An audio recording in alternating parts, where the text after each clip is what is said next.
¿Qué tal? Muy buenas noches, ya son las 7, pasaditos de las 7 en este día que Dios nos permite reunirnos con el deseo, con la intención de entrar en la palabra de Dios. Y antes de hacerlo, yo quisiera leer de nuestra Biblia en Romanos 11:33. Hay un texto que nos habla acerca de lo grande que es el pensamiento de Dios, ¿verdad? Y dice así Romanos 11:33: oh profundidad de las riquezas y de la sabiduría y del conocimiento de Dios, cuán insondables son sus juicios e inescrutables sus caminos. Pues ¿quién ha conocido la mente del Señor? ¿O quién llegó a ser su consejero? Y bueno, como mencionábamos hace 8 días, vamos a intentar entrar en la mente, en los pensamientos de Dios respecto al tema de su plan redentor. Y hoy vamos a ver pues dos posturas que hablan precisamente de los propósitos de Dios. Realmente hay dos posturas que desde el siglo 16, 17 surgieron, y bueno, han llegado hasta nuestros días con el nombre de aquellos que en algún momento sostuvieron alguna, alguna opinión acerca del plan de redención, cómo se llevaba a cabo. Y bueno, a lo largo del tiempo, pues ha habido posturas que se contraponen, pero como dice C.S. Lewis en su libro de Mero Cristianismo, dice que la teología no es Dios, la teología, ¿no? Sino es el mapa que nos va a llevar para conocer mejor a Dios. Así como un mapa físico, pues es el que ayuda y le sirve a aquel que quiere explorar el océano, y no es simplemente el que uno esté en la playa gozando del océano, sino que pues ya si quiere un plan mayor, pues necesita un mapa, y así es la teología, y así debe ser la teología para nosotros, con la experiencia de muchas personas que han caminado con Dios y que han sido guiadas por el Espíritu Santo, aun cuando como humanos pues, también tenemos carencias y tenemos algunas limitaciones, ¿verdad? Así es que con este pensamiento vamos a entrar haciendo una oración, encomendando al Señor nuestro estudio.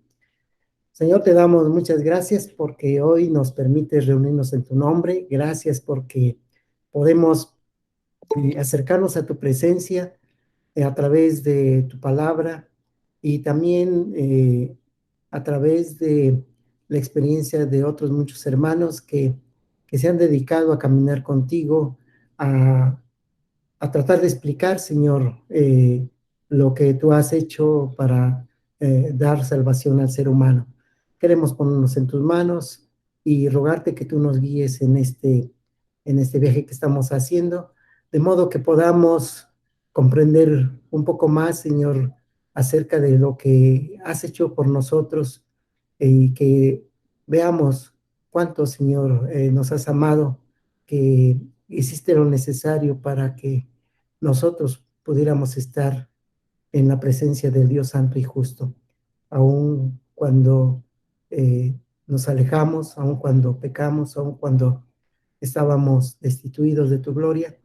Tú lo has hecho posible, y Señor, hoy entramos en este tema del plan redentor tuyo, rogándote que sea tu Santo Espíritu el que nos guíe y que nos lleve a comprender un poquito esa, esas inescrutables riquezas de tu gracia. En Cristo Jesús lo pedimos y te alabamos en esta hora. Amén. Bueno, mis hermanos, entonces tenemos primeramente que, bueno, hace 8 días ya habíamos visto un poquito acerca del el plan en sí. Hoy vamos a ver, el tema de hoy es la predestinación. Y para entrar al tema solo vamos a hacer mención el, este, de lo que habíamos eh, quedado en buscar un poquito más lo que se refiere al bien y el mal. Recordemos que, bueno, aquí esto surge de que Dios había puesto un árbol, el árbol del conocimiento del bien y del mal. Ahí en Génesis capítulo 12 nos menciona la existencia de este árbol, y en Génesis 3 se nos menciona cómo el hombre pues probó de este fruto del cual no debería de comer. Y vamos a ver, tenemos primeramente algunas definiciones que necesitamos considerar, porque, bueno, en el capítulo 1 de Romanos vemos que repetidamente se nos menciona que Dios hizo cosas en cada uno de los días de las creaciones, y hay un adjetivo que se repite y es el adjetivo que fue bueno. Entonces, decir que algo fue bueno significa que a Dios le agradó lo que había hecho. Si vamos al diccionario, el término bueno es un adjetivo que se le da al valor positivo, a lo que es acorde con las cualidades que cabe atribuirle por su naturaleza o destino. Y así tenemos cosas buenas, ¿verdad? Cosas a las que le llamamos buenas. ¿Por qué? Porque son acordes a sus cualidades, porque la naturaleza o el propósito para ellas, pues es de valor positivo. También tenemos en el capítulo 2 ya la mención del término bien, el árbol del conocimiento del bien y del mal. Bueno, este es un sustantivo que en filosofía se nos dice que en la teoría de los valores, la realidad que posee un valor positivo y por ello es estimable. Esto es interesante porque cuando hablamos del bien, bueno, pues la filosofía se encarga de, de definir esto de alguna manera, buscar cuál es el significado y cuál es el significado que le debería de dar. Tenemos que, para los teólogos, decir que existe el bien, pues es solamente en relación a lo que es en esencia la, el carácter de Dios. Pero en filosofía, pues se nos habla acerca de los valores, de la cuestión moral, lo que es un valor positivo, algo bueno, le dicen, y que es estimable, que tiene algo por lo cual lo vamos a desear. Esto, como dice también C.S. Lewis, pues no es exactamente algo que me sea totalmente benéfico a mí, porque hay cosas buenas que no son benéficas a mí, como individuo, ¿sí? Hay cosas que solo las utilizo si me convienen, y a veces lo bueno o lo que está bien no me es conveniente, ¿verdad? Y esto es porque pues vivimos en una sociedad donde eh, la, el bien debería ser lo que beneficia a la mayoría de la sociedad o a la sociedad en su conjunto, y a veces ese valor de bien pues no me beneficia directamente a mí. Y por el contrario tenemos la definición de mal, que también la filosofía dice que esto es lo contrario del bien, o sea, lo que se contrapone.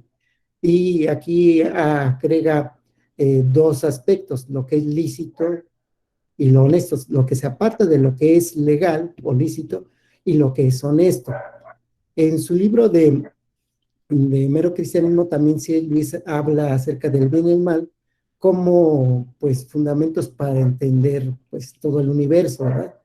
Y él menciona precisamente que estos conceptos de lo correcto y lo incorrecto, lo del bien y el mal, pues se refieren precisamente a una ley que está dentro de nosotros. Cuando Dios nos crea, pues pone precisamente en nosotros la libertad de elección.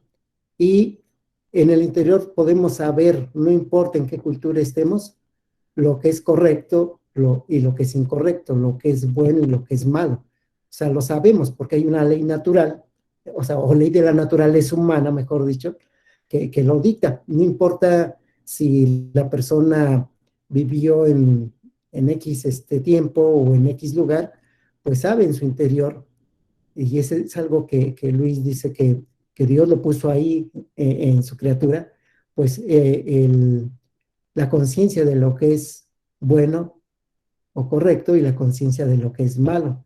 Entonces, cuando nosotros, aún en lo más sencillo de la vida, dice, bueno, si nosotros decimos, dame de tu naranja porque yo te di de la mía, este, pues apelamos a una ley de la naturaleza humana, donde no hay una ley escrita así como una norma jurídica que diga si tú le das una naranja o la compartes con otra persona y está obligada a compartir de su naranja contigo. O sea, no le existe. Sin embargo, todos sabemos que pues eso es lo correcto o lo bueno.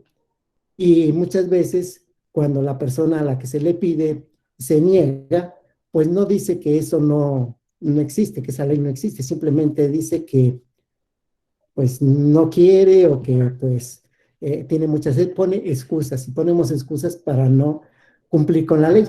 Esta ley de la naturaleza humana, dice Lewis que es una ley en la que podemos decidir o no obedecerla, a lo contrario de una ley como de la gravitación universal, donde pues definitivamente si uno se para al borde de un precipicio y da un paso más, pues lo que ocurre es que uno se caiga porque de esa otra ley no podemos sustraernos.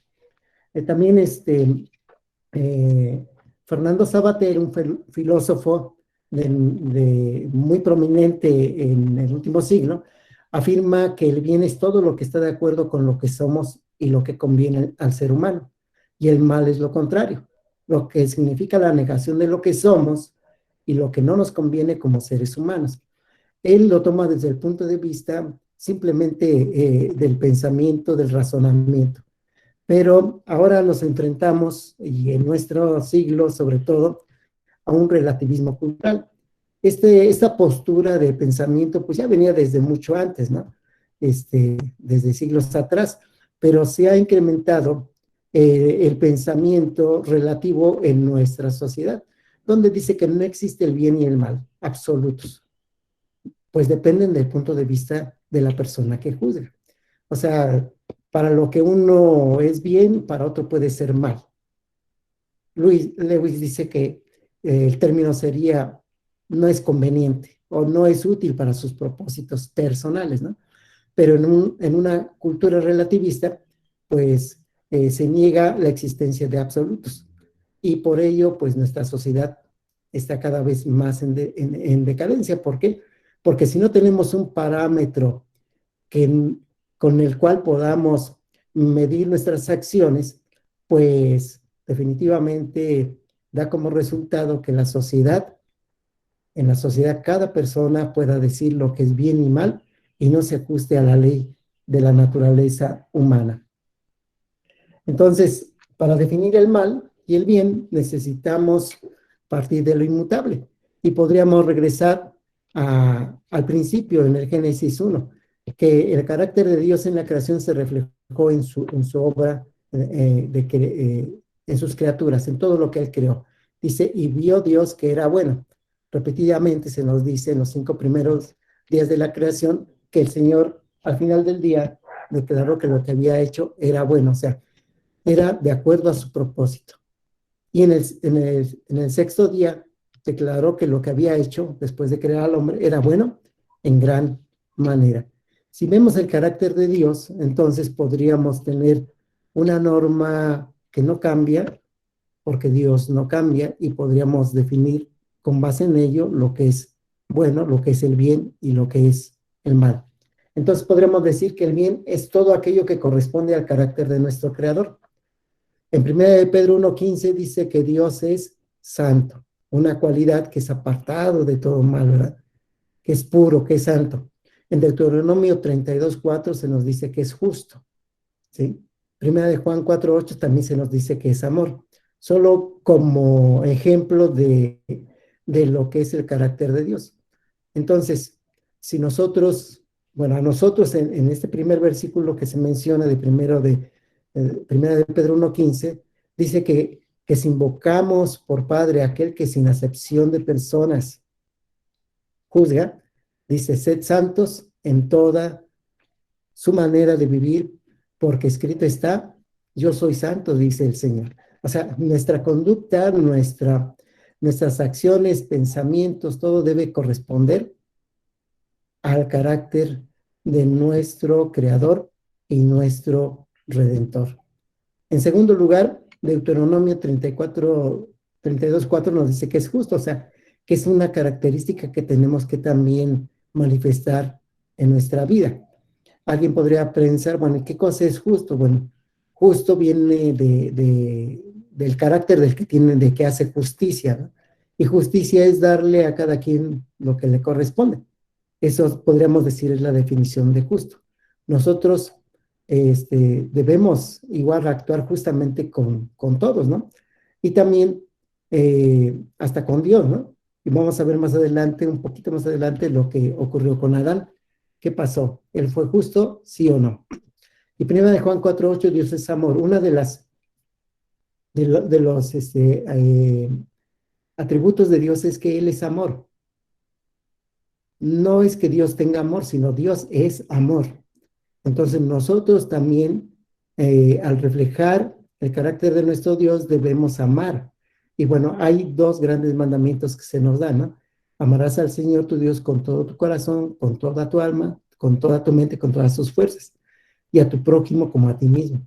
Entonces, con estas tres características que corresponden al carácter de Dios, podríamos ya ir midiendo lo que es el bien y lo que debemos hacer. Ahora, Santiago 1:17 nos habla de que de lo alto, de que nuestro Padre Celestial viene cosas buenas, cosas para bien, cosas perfectas. Y nos hace una observación, ¿verdad? En el Padre de las luces, en el Dios Todopoderoso, no hay cambio, no hay variación. Él es inmutable. Entonces, todo esto corresponde al carácter de Dios. Dios, entonces, en la creación, en el sexto día, crea al hombre inocente y buscó que reflejara su justicia, su santidad, su amor.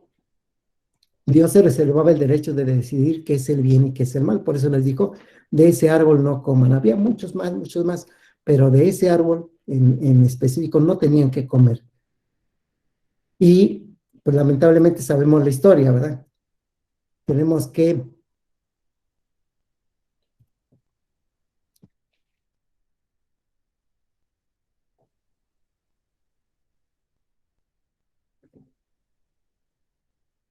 a ver, me falló aquí. Bueno, que el hombre fue creado inocente, pero el hombre no tenía con qué probar que era justo, porque no fue creado justo. En Génesis 2:16, cuando Dios le dice lo que tenía que evitar, pues con esto él iba a demostrar que realmente amaba a Dios y que era justo. No fue creado justo. Sabemos que la historia nos cuenta que el hombre decidió primero dudar de Dios, a sugerencia del enemigo de Dios, ¿verdad? De nuestro enemigo, Satanás. Dudar de su palabra, de su bondad, de su justicia, ¿sí? Y a partir de ahí, los seres humanos venimos redefiniendo el bien y el mal en nuestros propios términos. Es por eso que no nos asombra ahora que llegamos a un momento en la historia en que la sociedad es de tendencia relativista. Y dice, bueno, pues es que no hay nada, nada de verdad, nada de mentira, ¿no? O sea, todo es de acuerdo al color del cristal con que se mira, según un poema de Campoamor, ¿no? Que así lo menciona, ¿no? Y se ha hecho esto como una regla en nuestra sociedad. No hay verdades absolutas, no hay nada absoluto, no hay un valor absoluto. Pero para nosotros como hijos de Dios nos damos cuenta que sí hay algo absoluto y es precisamente algo que no cambia y es precisamente la persona y la voluntad de Dios. Y bueno, si, si hay algo más que pudiéramos añadir a esto, lo vamos a hacer un poco más adelante, pero por ahora podríamos dejarlo hasta aquí, este subtema, y pasar al siguiente. Les recomiendo que si tienen oportunidad lean el libro de C.S. Lewis, está en línea, el de Mero Cristianismo. Sí, en el libro primero, pues empieza tratando precisamente esta cuestión del bien y el mal. Y bueno, vamos entonces al centro de nuestra lección, que es el perdón, aquí antes de pasar, vemos las consecuencias del pecado, de cuando el hombre, pues, no obedeció a Dios. Primero hubo maldición de la tierra, ¿sí? Romanos 8:22 al 23 nos dice que la misma creación gime, ¿verdad? Gime esperando la redención, la manifestación de los hijos de Dios. El trabajo ya no fue un deleite, sino se convierte en una carga. Hubo separación espiritual de Dios, según Efesios 2, que dice que estamos muertos en delitos y pecados. Y posteriormente, la muerte física, así como Dios le había dicho a Adán: del polvo eres y al polvo volverás. Estas consecuencias, pues, trae como ya lo he mencionado, pues también que a la hora de definir el bien, muchas veces equivoquemos y pensemos que el bien es aquello que nos es conveniente, pero definitivamente, si fuera así, pues todos diríamos que cuando no nos conviene, pues sería algo malo, y estaríamos redefiniendo en nuestros propios términos y bajo nuestra propia perspectiva y conveniencia lo que es el bien. Y ahora sí, vamos al tema central, la redención. Bueno, en, en este, en este tema, esta palabra, hay unas definiciones, unos conceptos que debemos redefinir. Bueno, veíamos que hay un plan redentor que es eterno, de parte de Dios para nosotros, y veíamos estas palabras como agorazo, que significaba simplemente comprar en el mercado, la palabra exagorazo, que se aplicaba a los esclavos, donde quien los compraba eh, tenía la oportunidad de comprar y sacar del mercado a los esclavos o dejarlos en libertad para que ellos incluso se quedaran ahí, pero ya como personas libres. Y que también tenemos otras dos palabras en el Nuevo Testamento, que es lutro y apolutrosis, que significan, pues, rescatar. Y aquí había mediante un pago. Y el apóstol Pablo precisamente ocupaba el término apolutrosis para referirse a nuestra redención o a los redimidos en sus cartas. Las últimas tres, que son hexagorazo, lutro y apolutrosis, son aplicadas únicamente a los salvados por la gracia de Dios. Después tenemos que el término donde se utiliza agorazo, en 1 Timoteo 2:6, dice que el cual se dio a sí mismo, hablando de Jesucristo, en rescate por todos, de lo cual se dio testimonio a su debido tiempo. O sea, aquí habla de que el sacrificio de Cristo fue por toda persona. Ahora, el término exagorazo ya no se aplica a toda persona, sino, como dice Gálatas 4:5, para que redimiese a los que estaban bajo la ley, a fin de que recibiésemos la adopción de hijos. Aquí es para que comprara a los que estaban bajo la ley. Y aquí ya no es todos, ya es un grupo más reducido, eh, los que creen en el Evangelio. Entonces tenemos así el término lutro, que se usa en este texto de Mateo 28, de Mateo 20, dice: para dar su vida en rescate por muchos. Y ya no se aplica a todos. Y apolutrosis, en quien tenemos redención, o sea, en quien nos ha comprado con su sangre, y tenemos el perdón de pecados según las riquezas de su gracia. Y llegamos a el término predestinación.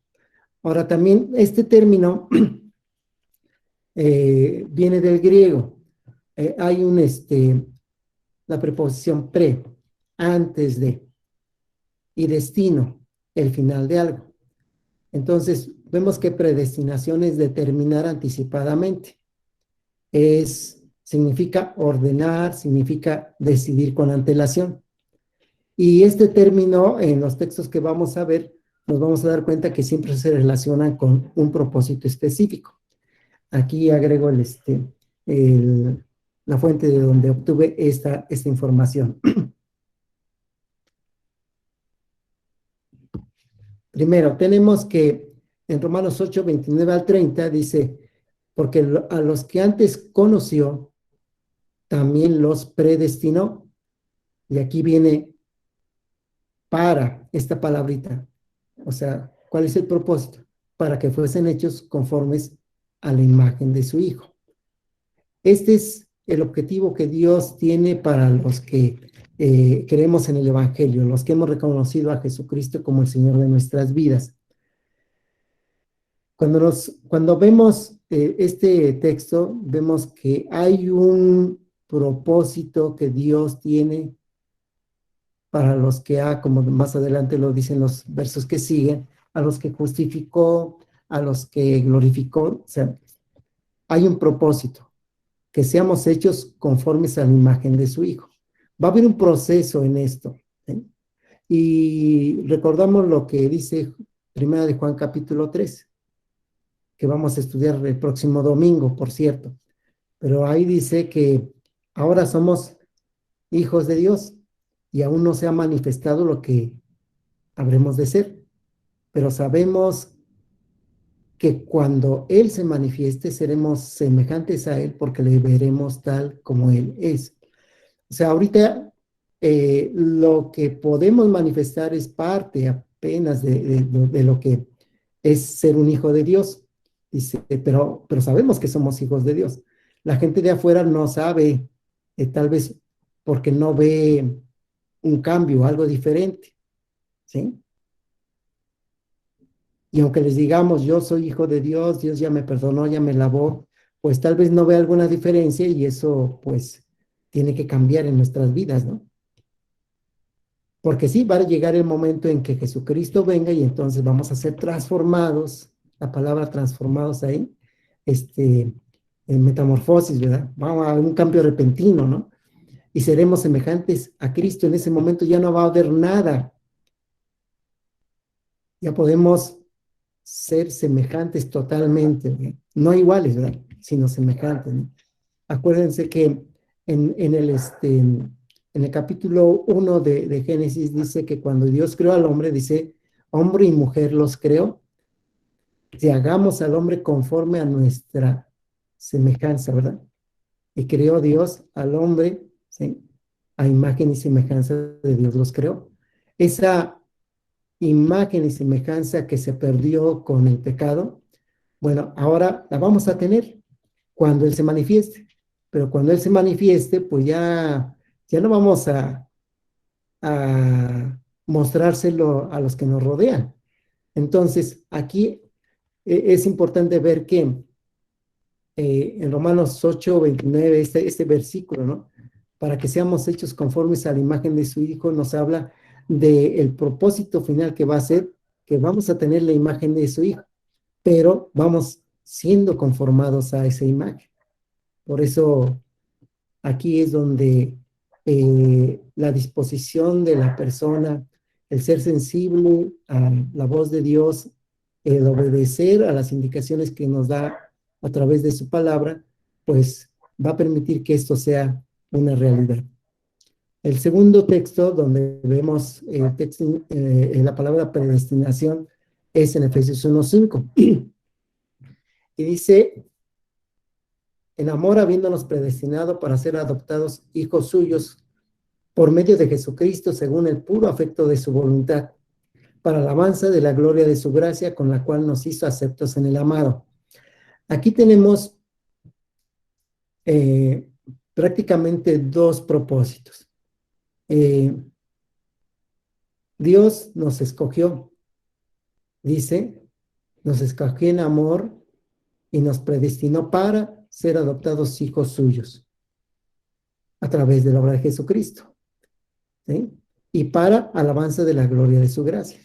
Dos propósitos, de los cuales los que hemos creído en Jesucristo debemos cumplir, ¿verdad?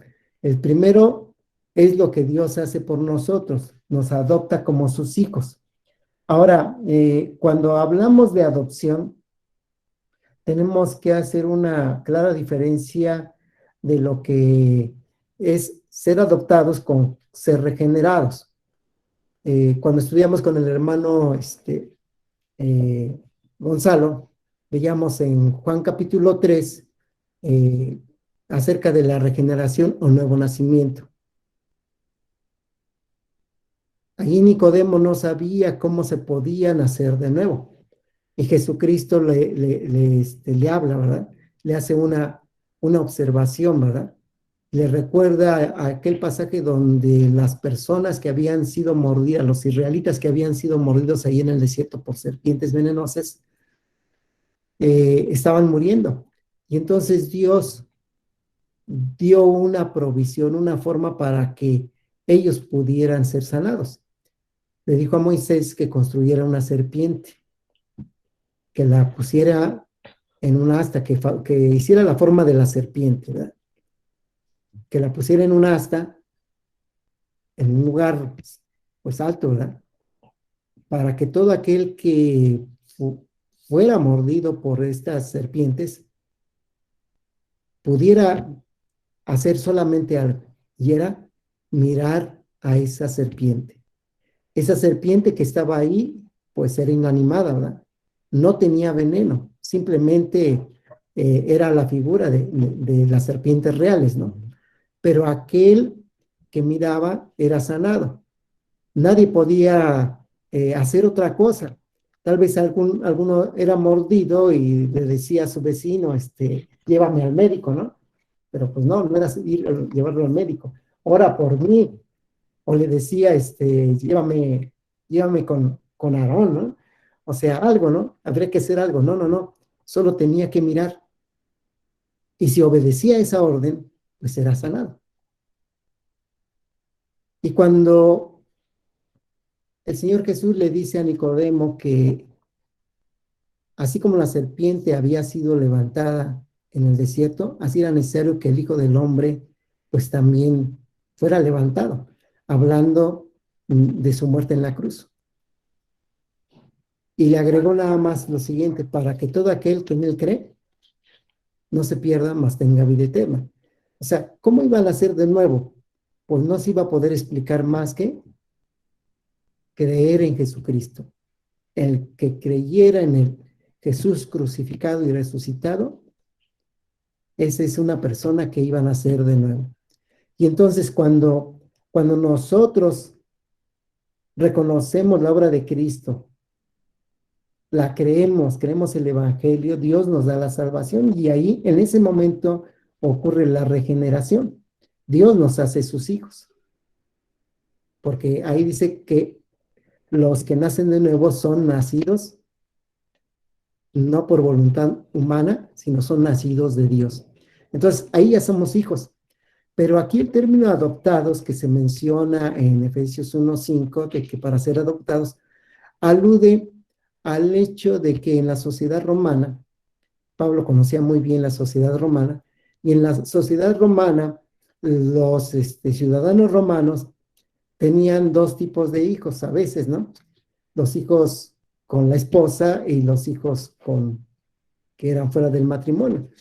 Podían tener hijos fuera del matrimonio, a los cuales les llamaban bastardos, ¿no? Un término que también menciona el apóstol Pablo, ¿no? Y Y había una ceremonia cuando cumplían 13 años los hijos de los romanos, donde en esa ceremonia, eh, aquel que le llamaban el huios o hijo adulto, a los 13 años ya lo consideraban de esa forma, había una ceremonia donde eh, el padre le vestía una túnica como señal de reconocimiento a su hijo, aunque no fuera hijo de su esposa, pero ante todo le decía, este es mi hijo. Esa era la ceremonia en la cual el padre le daba derechos a su hijo, aunque no fuera hijo legítimo, digamos. Pero ahí decía, este es mi hijo, él es el que a partir de ahora todos van a respetar, el que se va a hacer cargo de mis negocios, el que va a servir. Y esa es la adopción. La regeneración nos hace hijos para ante Dios y tenemos una responsabilidad que es crecer. Con la regeneración participamos de la naturaleza divina. Con la adopción tenemos ahora una responsabilidad que es servir y podemos participar de una herencia divina, como lo vamos a ver en el siguiente versículo de Efesios 1:11.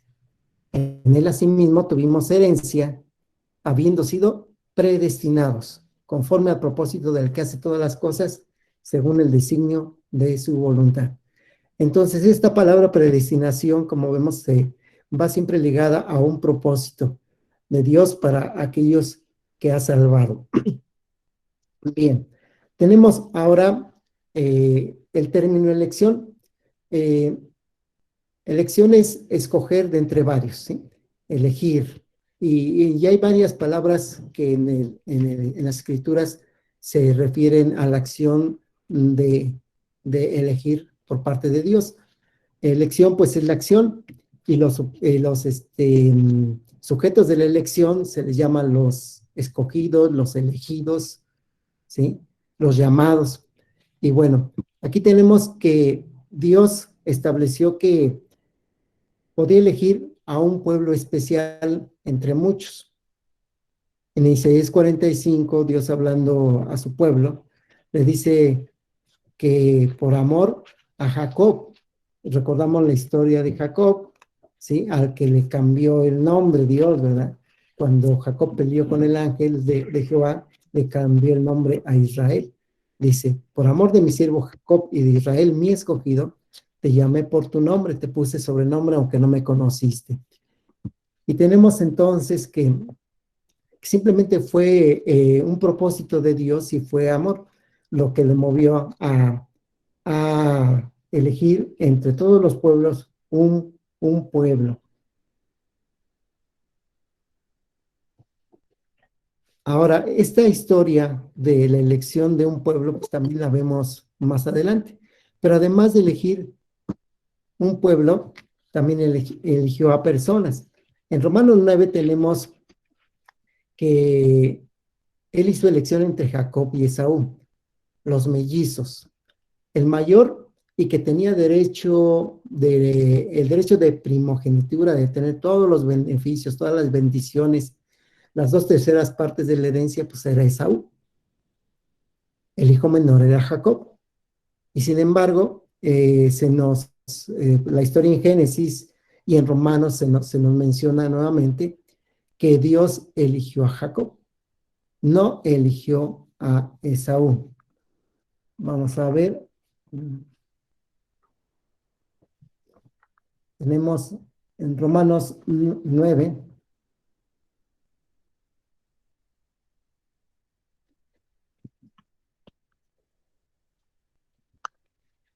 esta historia.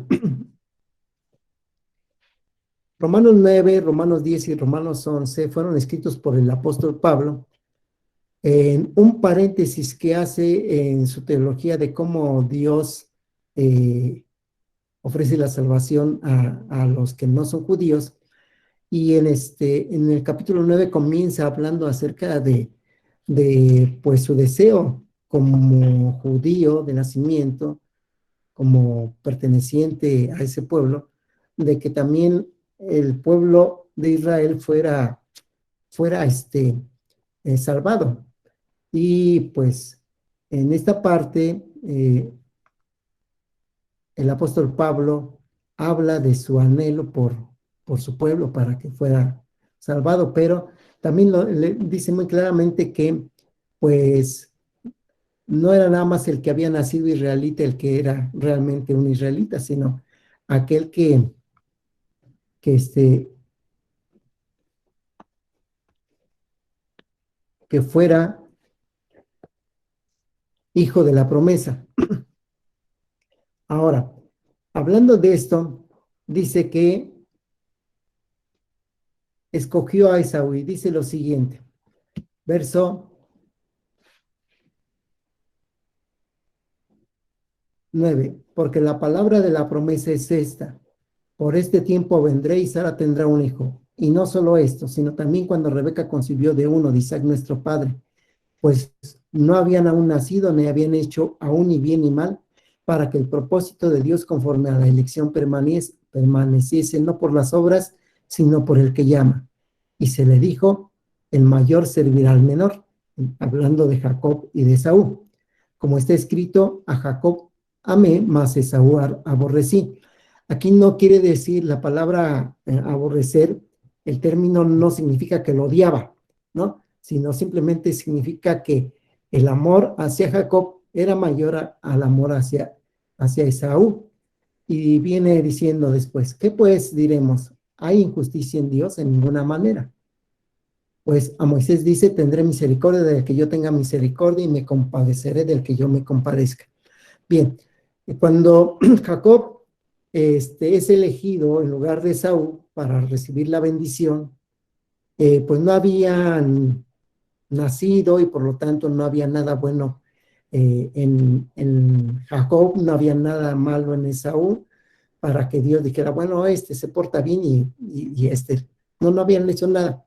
Pero incluso si vemos la biografía de Jacob, pues era un hombre que engañaba, un hombre que hizo trampa, un hombre que hizo muchas cosas malas.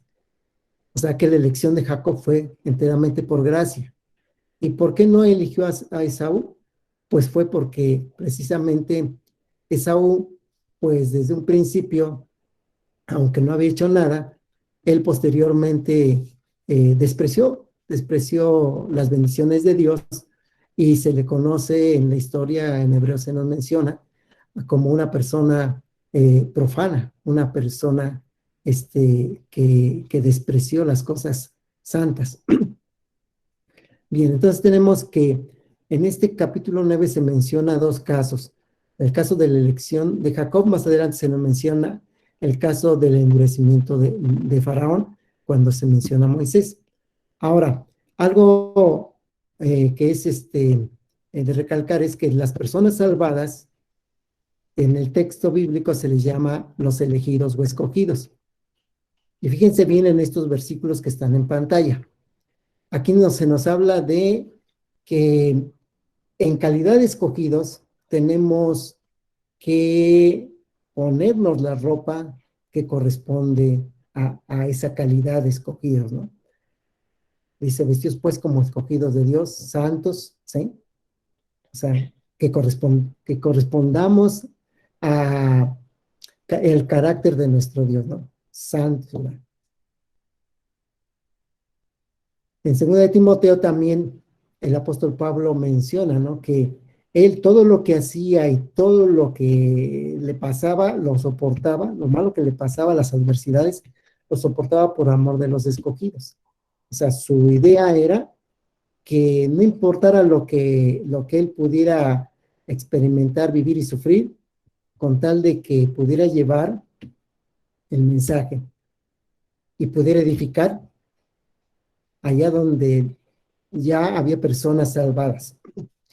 Ahora, en Tito 1:1, al dirigirse a los hermanos ahí, a Tito y a las personas ahí en Creta, le dice, conforme a la fe de los escogidos de Dios.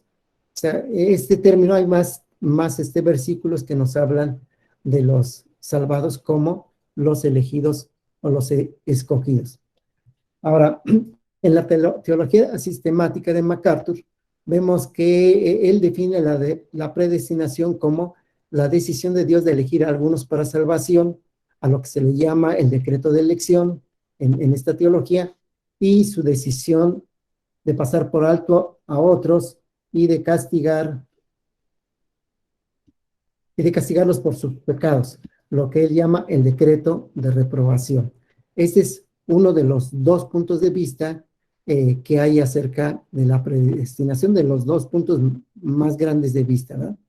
Y Basándose en el capítulo 9 de Romanos, el argumento es que, bueno, en el versículo 22 dice, ¿qué hay si Dios queriendo mostrar su ira y dar a conocer su poder, soportó con mucha paciencia a los vasos de ira que han sido preparados para destrucción? Algunos han interpretado este pasaje de Romanos 9:22, donde habla de, del alfarero, donde habla de los vasos, unos en vasos que son para diferentes usos, y de que hay vasos preparados para destrucción. Algunos pues también comentan que, bueno, cómo Dios prepara a algunos para destrucción, pero no es exactamente lo que debemos entender acerca de este texto. Vemos cómo podríamos interpretar en Romanos 9, que menciona precisamente en esta porción a lo que ya describía Jeremías en el capítulo 18, o lo que les hablaba Dios a Jeremías en el capítulo 18. Tenemos entonces que en Jeremías 18, Dios le habla a su pueblo y utiliza la siguiente figura, la figura del alfarero. Dice en esta parte, palabra de Jehová que vino a Jeremías diciendo, levántate y vete a casa del alfarero, y allí te haré oír mis palabras. Y descendí a casa del alfarero, y aquí que él trabajaba sobre la rueda, y la vasija de barro que él hacía se echó a perder en su mano y volvió, y la hizo otra vasija, según le pareció mejor hacerla. Entonces vino a mí palabra de Jehová diciendo, ¿no podré yo hacer de vosotros como este alfarero, oh casa de Israel? Dice Jehová, he aquí que como el barro en la mano del alfarero, así sois vosotros en mi mano, oh casa de Israel. Bien, aquí ya apareció todo en pantalla, pero la pregunta era, ¿qué hace un alfarero? ¿Alguien me puede decir? Ahorita ya no conocemos a los alfareros porque ya no hay casi ese oficio y más en las ciudades, pero donde existen, ¿qué es lo que hace un alfarero? Da forma. Da forma. Crea. ¿A qué? Crea. Los vasos. Y modela. Vasijas y objetos de barro. A objetos de barro, muy bien. Y bueno, ahora, cuando hemos ido a comer allá por San Miguel Tlaxpan, ¿no? Vemos muchos utensilios de barro, ¿verdad? Ahí colgados, otros en el piso, ahí en los puestos, ¿verdad? Y vemos que hay infinidad de formas, de tamaños y para diferentes usos. Ahora, en Romanos 9 se nos habla del alfarero. Quisiera pedirle a un hermano que nos lea en Romanos 9, por favor, que nos lea en voz alta, del versículo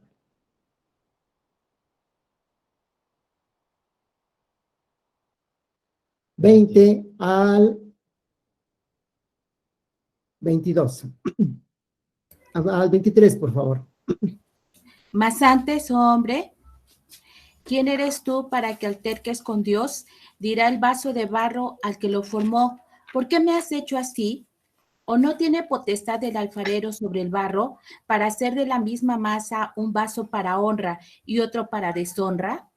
¿Y tú, y qué si Dios, queriendo mostrar su ira y hacer notorio su poder, soportó con mucha paciencia los vasos de ira preparados para destrucción, y para hacer notorias las riquezas de su gloria? Las mostró para con los vasos de misericordia que él preparó de antemano para gloria. Gracias, hermanita Sonia. Pues bien, un alfarero vemos que hace vasos, hace vasijas. Y bueno, aquí el ejemplo que toma Pablo es el del alfarero, y recordamos lo que dice Jeremías 18, ¿no? Fue y vio a un artista, ¿verdad? Un artesano hacer una vasija, pero no le gustó y la volvió a hacer. Un alfarero podemos ver que hace vasos para honra. Aquí menciona diferentes vasos. Un vaso para honra. Podríamos mencionar que tal vez estaba un vaso que se iba a usar en una festividad, en un palacio, no sé, y que iba a ser un vaso muy especial, ¿no? Un uso fino. También tenemos otro vaso, a los cuales le llama vasos para deshonra, que bien podríamos traducir un vaso para un uso cotidiano, común, ordinario. No quiere decir que con ese vaso se iba a deshonrar a una persona, ¿no? Pero lo interesante es que un alfarero, un artesano nunca iba a hacer, y más en esos tiempos donde los recursos naturales pues eran tan preciados, nunca iba a hacer un vaso para destruirlo. No es que se hubiera levantado un día y dijo, hoy tengo ganas de destruir algunos vasos, voy a hacer algunos y los voy a poner ahí, les voy a lanzar piedras, ¿no? Definitivamente no. No es eso lo que debemos interpretar. Un alfarero pues hacía un vaso, si alguna, o un recipiente. Y, por ejemplo, si en el recipiente que debía contener un líquido preciado, de los más preciados y tan escasos por esa zona, y en muchos lugares, pues es el líquido vital para nuestras vidas, ¿no? El agua. Entonces, si alguien ponía agua, pero el vaso estaba defectuoso, pues no se podía usar, ¿no? Entonces, el alfarero tenía que probar sus vasos, sus vasijas.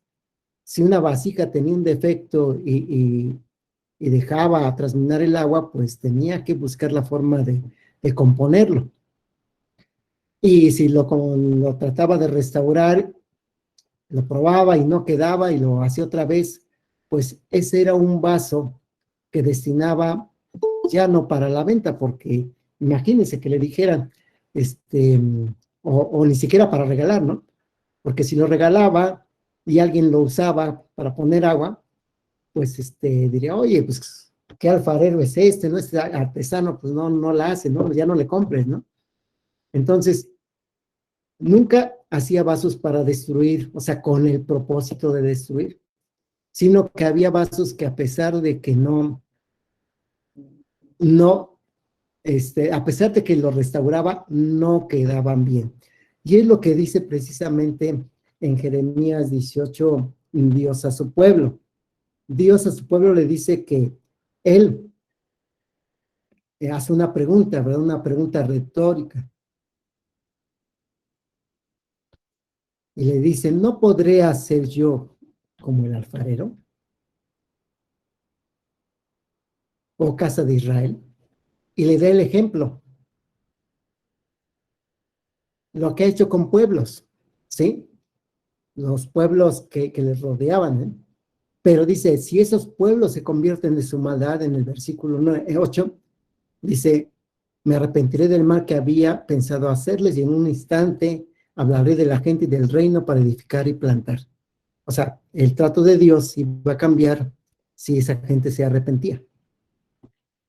Y si volvían a hacer lo malo, pues entonces Dios trataba diferente nuevamente con ellos. Y dice en el 11, ahora pues habla luego a todo hombre de Judá y a los moradores de Jerusalén, diciendo, así ha dicho Jehová, he aquí yo dispongo mal contra ustedes y trazo contra ustedes designios. Conviértanse ahora cada uno de su mal camino y mejoren sus caminos y sus obras. Entonces, Dios con este ejemplo del alfarero les estaba diciendo que pues él podía restaurarlos. Y de hecho lo intentó en varias ocasiones. En la historia del pueblo de Israel lo vemos, ¿no? Él, su propósito era restaurarlos. Pero ¿qué hizo el pueblo de Israel?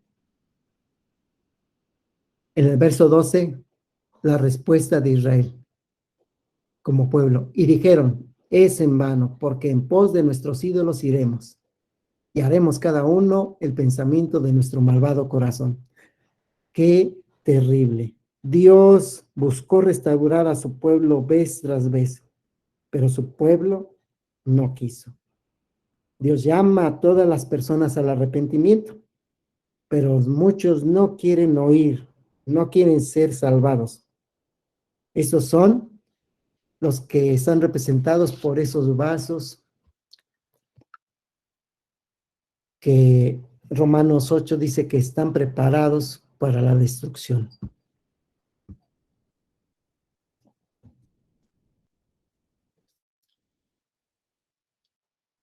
En este pasaje de Romanos 9, Dios como alfarero y nosotros como barro, dice, hay una distinción clara que se hace aquí entre vasos de ira y los de misericordia. O sea, hay dos tipos de vasos, vasos como en el caso de Israel que no quiso arrepentirse, ¿verdad? Y aquellos que se arrepintieron, dice, Dios mostró tanta paciencia para con los vasos de misericordia como para con los vasos de ira. Pero los vasos de ira estaban preparados para la destrucción por ellos mismos. Mientras que Dios es el que prepara los vasos de misericordia. Y otro pensamiento aquí, también tomado, aquí tengo la cita de Radio Transmundial que dice, la misericordia de Dios no se extiende como un reconocimiento de la voluntad humana, ni es recompensa de alguna obra humana. Eso no es una negación de la responsabilidad personal. Cuando Dios muestra su misericordia y a través de su misericordia extiende salvación, pues no es porque nuestra voluntad sea, sí, vamos a agradar a Dios, sí, todos vamos a obedecerle, ¿no? Y mucho menos, como dice la Escritura, no es por obras, ¿verdad? Para que nadie se gloríe, ¿verdad? Sino que la misericordia de Dios no niega tampoco la responsabilidad personal. Cuando Dios crea al hombre, lo crea a un ser libre, y ese es algo que es parte del ser creados a imagen y semejanza de Dios. No quiere decir que Dios, y lo veíamos ahí en el estudio de hermenéutica, en la parte donde veíamos que a veces estudiamos desde un punto de vista antropomórfico. No es que Dios pues sea con nuestra misma constitución de dos ojos así, sino que lo que significa ser hechos a imagen y semejanza de Dios es que Dios nos creó con las características de una persona, que son tener razonamiento o intelecto, tener emociones y la capacidad de decidir, o sea, la voluntad. ¿Sí? Lo que Dios hizo fue crear agentes libres, personas libres para decidir.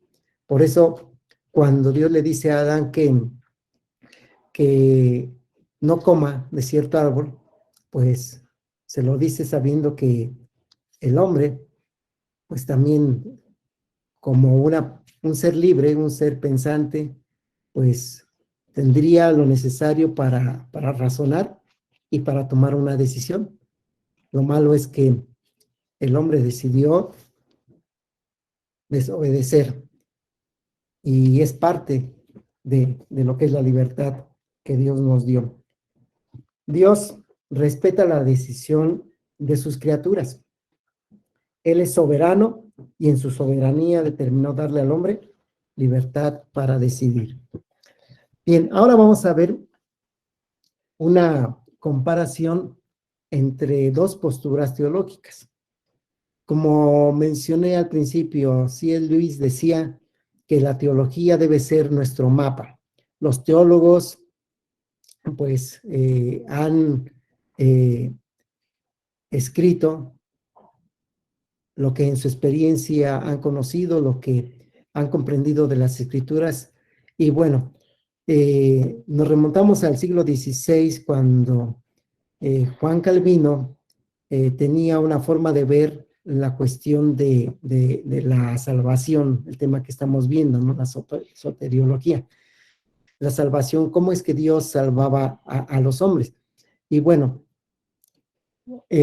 Arminio fue otro teólogo de ese tiempo que seguía las mismas ideas de Juan Calvino, pero llegó un momento en el que él consideró más la cuestión de libre albedrío o de la libertad de elección de las criaturas ante su creador. Y de ahí hubo muchas controversias. Años más tarde se realizó en los Países Bajos el Sínodo de Dort, donde se creó la postura, la que se llama ahora la postura calvinista, en contradicción de o en defensa de los puntos que sostenían los seguidores de Arminio, porque definitivamente Arminio murió un tanto joven y pues ya, aunque parecía que todo iba a terminar ahí, su debate, pero esto siguió con los seguidores de cada postura. Y tenemos que, para comprender un poquito mejor, y podemos ver lo que mencionan cada una de estas dos posturas teológicas. Y vamos a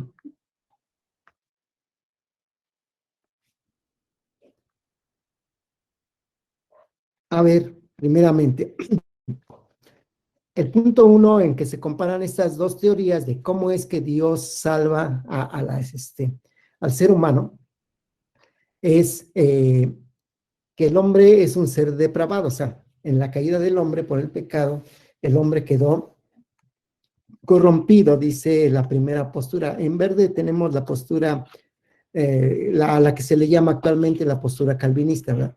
El pecado ha corrompido cada área de nuestro ser. El ser humano es tan depravado que no es capaz de restaurar la relación con Dios. Esa es la conclusión a la que llega.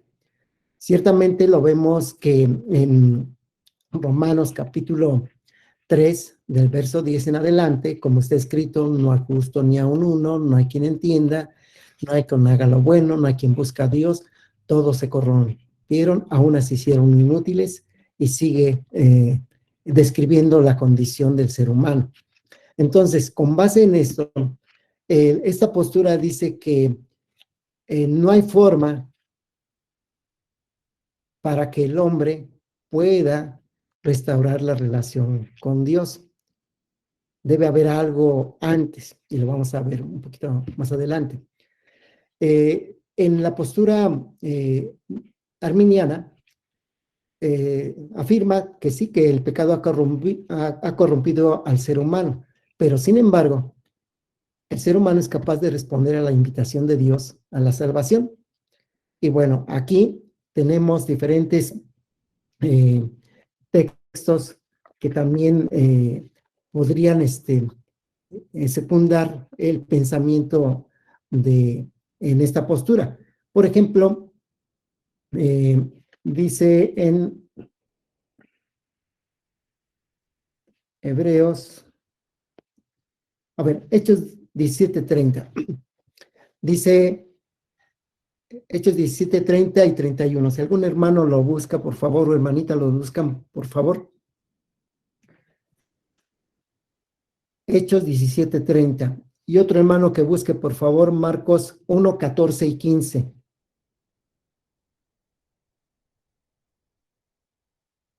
Yo tengo Hechos.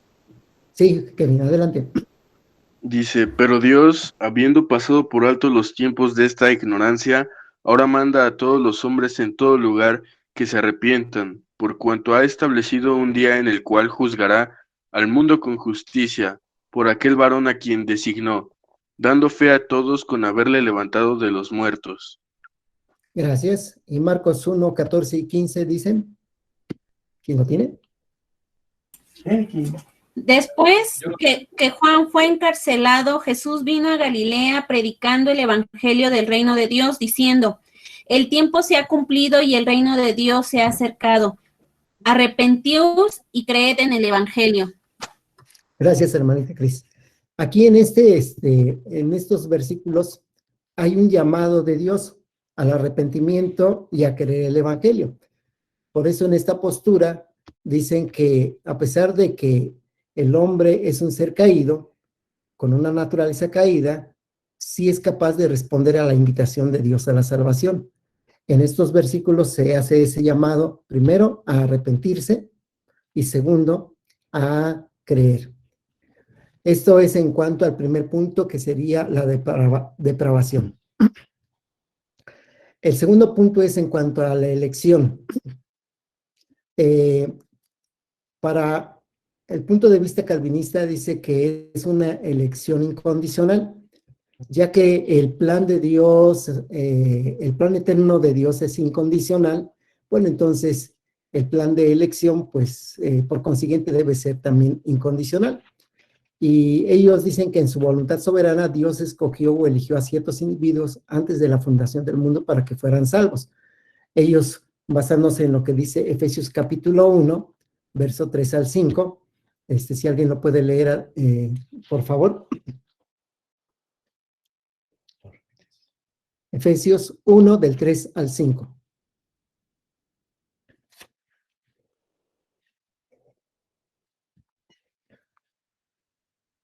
Bendito sea el Dios y Padre de nuestro Señor Jesucristo, que nos bendijo con toda bendición espiritual en los lugares celestiales en Cristo, según nos escogió en Él antes de la fundación del mundo para que fuésemos santos y sin mancha delante de Él. 3 y 4, ¿verdad, hermano? Al 5. En amor, habiéndonos predestinado para ser adoptados hijos suyos por medio de Jesucristo, según el puro efecto de su voluntad. Gracias. Y bueno, este versículo, bueno, este pasaje es un pasaje muy importante para que se sostenga esta postura, ¿no? Dios elige desde antes de la fundación del mundo para que sean salvos. Ahora, en la postura arminiana, dice que es una elección condicional. Ellos dicen, desde la eternidad Dios ha sabido quién creería en Cristo. Esto de acuerdo a Primera de Pedro.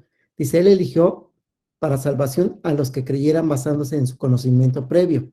Aquí, en esta parte de la elección condicional, muchos han encontrado una objeción, ya que la objeción es que si es porque se basaría en el conocimiento previo de quienes iban a creer, entonces ya no dependía de una decisión soberana de Dios. La respuesta a esta objeción la dan del punto de vista arminiano, diciendo que realmente, aunque Dios es soberano, Él dio la libertad de elección al ser humano desde la creación y da la libertad para salvación incluso hasta nuestros días y hasta que Él regrese, ¿no? Por eso mencionan varios textos donde nos hablan precisamente de lo que es la voluntad de Dios, que es una elección donde Él da la libertad. Y dice en 1 Timoteo 2:3, porque esto es bueno y agradable delante de Dios nuestro Salvador, el cual quiere que todos los hombres sean salvos y vengan al conocimiento de la verdad. Entonces, si fuera una elección condicional nada más para aquellos elegidos desde antes de la fundación del mundo, entonces no tendría caso o se contradeciría con la postura de que Dios quiere que todos los hombres sean salvos. Entonces, solamente para mencionar cuál es la postura en cada aspecto. Tercer aspecto en el cual hay discrepancia, el de expiación. Para los de la postura calvinista dicen que el sacrificio, o sea, la expiación de Cristo, aseguró la salvación solo a aquellos que había elegido para salvación. Y bueno, aquí no hay un texto donde claramente mencione que Cristo murió solo para salvar a los elegidos. Definitivamente no se encuentra. Y en el texto de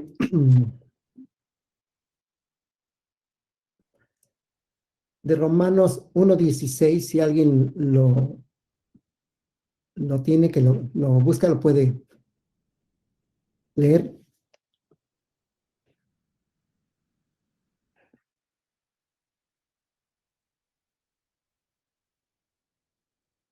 Romanos 16. Romanos 1:16. Porque no me avergüenzo del Evangelio, porque es poder de Dios para salvación a todo aquel que cree, al judío primeramente y también al griego. Y 2 Corintios 5:14.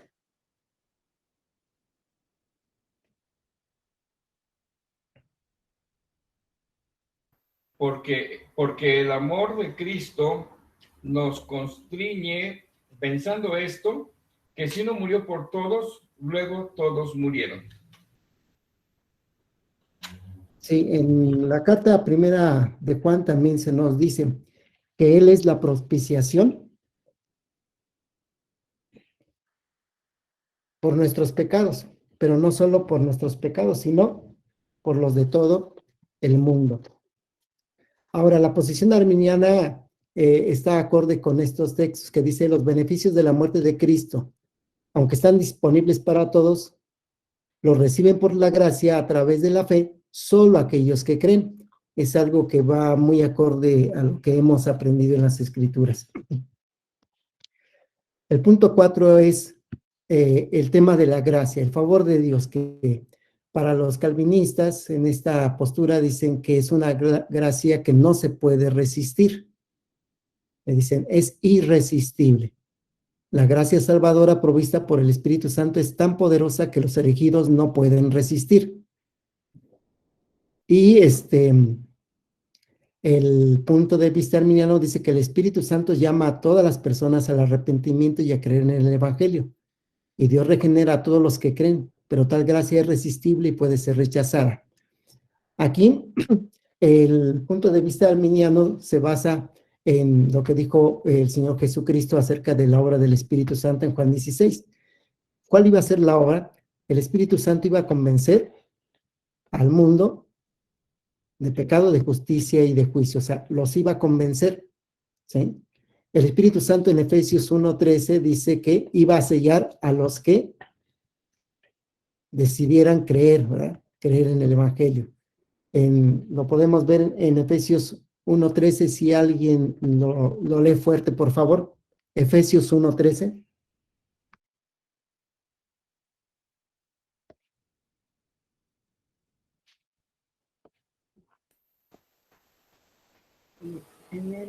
En él también vosotros, habiendo oído la palabra de verdad, el evangelio de vuestra salvación, y habiendo creído en él, fuiste sellados con el Espíritu Santo de la promesa.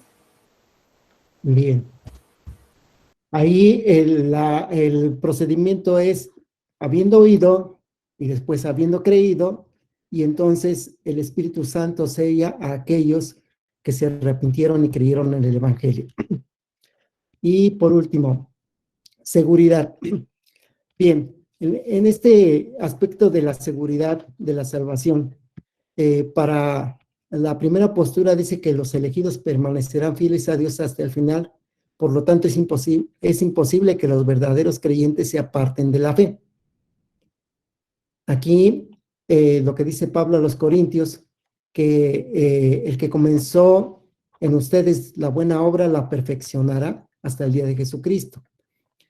Es un texto que en lo que basan su postura. Por otro lado, la postura arminiana dice que la seguridad de la salvación continúa a través de la fe en Cristo. Este es algo que es correcto y a lo que se nos invita, ¿no?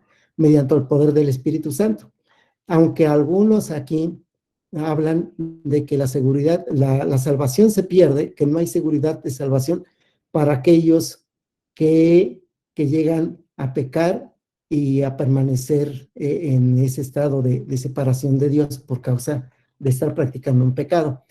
Entonces, estas dos posturas son las que han llegado hasta nuestros días y con las cuales se intenta explicar lo que es el plan de redención de Dios. Ahora, lo cierto es que todos nosotros que hemos,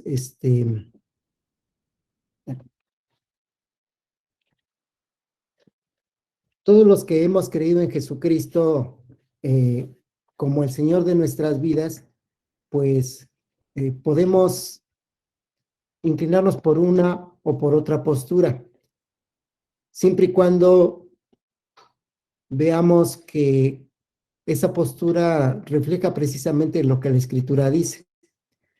Y como veíamos al principio, no podemos decir exactamente que tenemos la verdad porque Dios está actuando así como nosotros lo estamos pensando, porque la riqueza del pensamiento de Dios es vasta. Y para poder entrar y explicar lo que Él ha hecho, pues estamos muy limitados. Sin embargo, lo que Dios nos ha revelado, como dice Deuteronomio 29:29, pues es para nuestra edificación, para nuestra enseñanza, ¿no? Los secretos pertenecen a nuestro Dios, pero lo que es revelado, las cosas que ha revelado son para nosotros y para nuestros hijos, y para que por ella podamos vivir. A los hijos de Dios, los que ahora somos hijos de Dios, se nos manda que perseveremos, que no dejemos de alimentarnos, ¿verdad? Si alguien creyó en Cristo como el Señor de su vida, pues debe demostrarlo, porque debe ir creciendo, no se puede quedar solamente en ya recibí a Cristo como mi Salvador y pensar que eso es todo, ¿no? El creer en Jesucristo como el Salvador y el Señor de nuestra vida solamente es el principio que Dios quiere, porque de ahí en adelante empezamos a caminar con Dios y debemos empezar a obedecer lo que Dios nos va mandando cada día. El apóstol Pedro dice al final de su primera carta que debemos crecer en la gracia y el conocimiento de Dios. Nadie de nosotros puede decir que se ha salvado por sus propios méritos. Nadie podemos decir que Dios nos escogió porque éramos buenas personas, definitivamente no. Nadie podemos decir que somos mejores que los demás, no, definitivamente no. Dios en su gracia infinita tuvo a bien mostrarnos el camino de salvación, y en el momento en que nos dio entendimiento para comprenderlo, fue que nosotros, convencidos por el Espíritu Santo, creímos en ese evangelio que el Señor Jesucristo vino a anunciar. Marcos 1:15 dice que Él dijo, el tiempo se ha cumplido, el reino de Dios se ha acercado, arrepiéntanse y crean el evangelio. Las buenas noticias, como dicen la palabra de Dios, están disponibles para que todo aquel que en Él cree no se pierda, mas tenga vida eterna. Para terminar, en Juan 6:37, algo que nos debe hacer reflexionar, ¿verdad? El Señor Jesús dijo, todo lo que el Padre me da, vendrá a mí, y al que a mí viene, no le echo fuera. Qué hermosa promesa del Señor Jesús. A veces, por seguir ciertas posturas, olvidamos algo importante, que es la obediencia a Cristo. Para la próxima lección vamos a ver las conclusiones y vamos a considerar, bueno, ¿qué pasa si una u otra postura es la correcta, ¿no? Aunque va a ser un tiempo, una semana en el cual vamos a poder ir meditando en estas posturas, ir viendo algunos materiales más, pero dentro de 8 días, con el favor de Dios, vamos a hacer una conclusión y sobre lo que podamos seguir estudiando y lo que podamos seguir viendo a través de la palabra de Dios sobre todo, y de algunos otros materiales como las teologías de MacArthur y otras teologías, pues van a ser de mucha ayuda para esclarecer algunos puntos de los cuales no tenemos la claridad en este momento. Pues les agradezco su atención, y si hay algún comentario, preguntas no, porque les voy a decir que no las voy a poder contestar, pero si las quieren hacer, las podemos investigar. ¿Sí? Entonces, adelante, mis hermanos.